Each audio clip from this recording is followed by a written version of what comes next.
Our first guest is Tacoma City Council Member Joe Bushnell. He was elected back in November of 2021. Has it really been that long? Time is flying. Oh my gosh, well, welcome back to the comfy couch. Thank you, happy to be here. It is always good to catch up with you. 2024 was a hard year for all of us.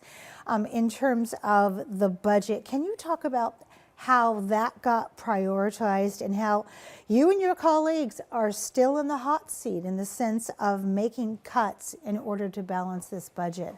So where are we? Yeah, it was a really long and tough process. You know, I never came onto the council wanting to cut things. You know, it's always about trying to find ways to bring services and increase services for our city. And when we have to cut, that's really drawing back. And it also affects the lives of the individuals that it impacts. Yeah. And we cut about around 15 million out of a $24 million budget deficit. And we're projecting in the next biennium an additional negative balance of $15 million. It's a structural deficit. Right. And I could get into the details of what that is, but it's not pretty. It's not pretty, and it's difficult. And you know, given the economic times, we're really the ebb and flow of economies are really flowing against us, and so it's really important that we're financially prudent as a city as much as possible. Oh, absolutely. Yeah. You know, those beautiful things, those services that we love and those priorities, sometimes we don't feel their loss until we run into it. And I know that this city council is very sensitive about lowering barriers. And when we say we're going to do something or something's going to be there, it's going to be there. Mm-hmm. Let's talk about some of the work that you are doing and the ride-alongs you're doing to connect people with things they do in a community. It sounds like one of the best children's books ever. Yeah, part of going through that budget process was I realized that a lot of folks just don't know what the city necessarily does or doesn't do. And I really wanted to bring down to the people out there that we have really hardworking people that are service oriented, that are working for us, you and me, out in the city every single day, day and night, rain or shine. Yep. And I've had the opportunity to tour and kind of highlight some of the work that folks are doing on the ground for all of us as residents. I want to continue doing that because these budget issues have real impacts not only on their lives, but then the lives of us as residents of the city of Tacoma as well. So we have this video. It's a snowplow ride-along video. So let's roll that and tell me what we're looking at, because this sounds like a whole lot of fun. Yeah. So we're here out in South Tacoma right now, throwing brine down on the road. A little bit of snow coming down. You probably can't see it in the camera. Nothing really sticking. But we have here a brine machine. It holds thousands of gallons of brine, and this button thingy over here lets it shoot out. You can see on the side of the truck here a bunch of brine going out on the road. They turn it on and off depending on which cars are coming by and stuff. This helps keep the road safer, especially in the morning when there might be ice on the road. Helps break up, make sure the freezing point's actually at a lower point than what the outside weather is going to be. So we're going through South Tacoma Business District. And my Public Works employee here, he's been out since midnight, making sure that these roads are safe for everybody.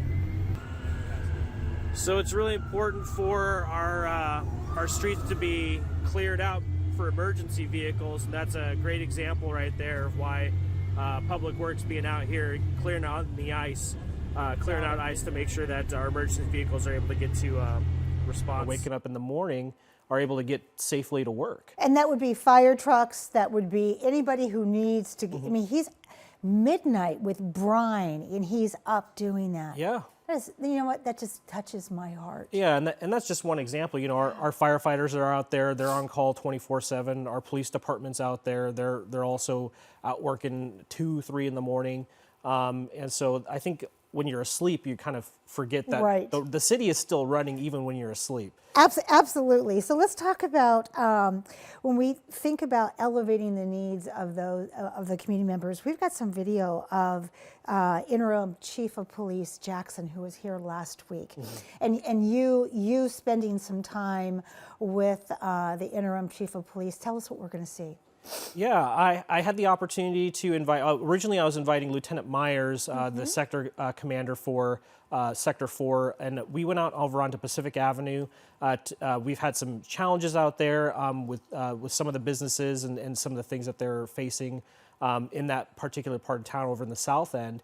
And Interim Chief Jackson, she had heard about this walk around that we were doing and tagged along. She had heard about it and jumped right on it. And so myself, Lieutenant Myers, as well as Interim Chief Jackson, we went out on Pacific Avenue, talked to a bunch of the businesses, the business owners, about some of the challenges they're facing, kind of put a face to the name.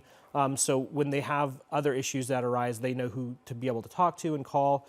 We also visited Fred Meyer down over on 72nd. You know, they've had a lot of challenges over the years as well.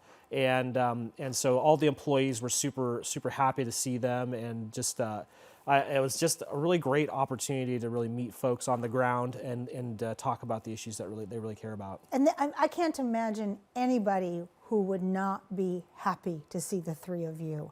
Oh my goodness. I mean, talk about knowing the people that you need to go to if you have a question or a challenge in the community. Let's talk about the pre-proclamation ceremony for the Cambodian Genocide Remembrance Week. This is very important. Yeah, this is super important to me on a personal level. If folks don't know, I'm mixed Cambodian. My mother came to the United States as a refugee from Cambodia and escaped from the genocide.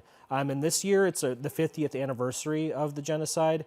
And every year since I've been on council, we have done a pre-proclamation ceremony before the normal proclamation during the council meeting.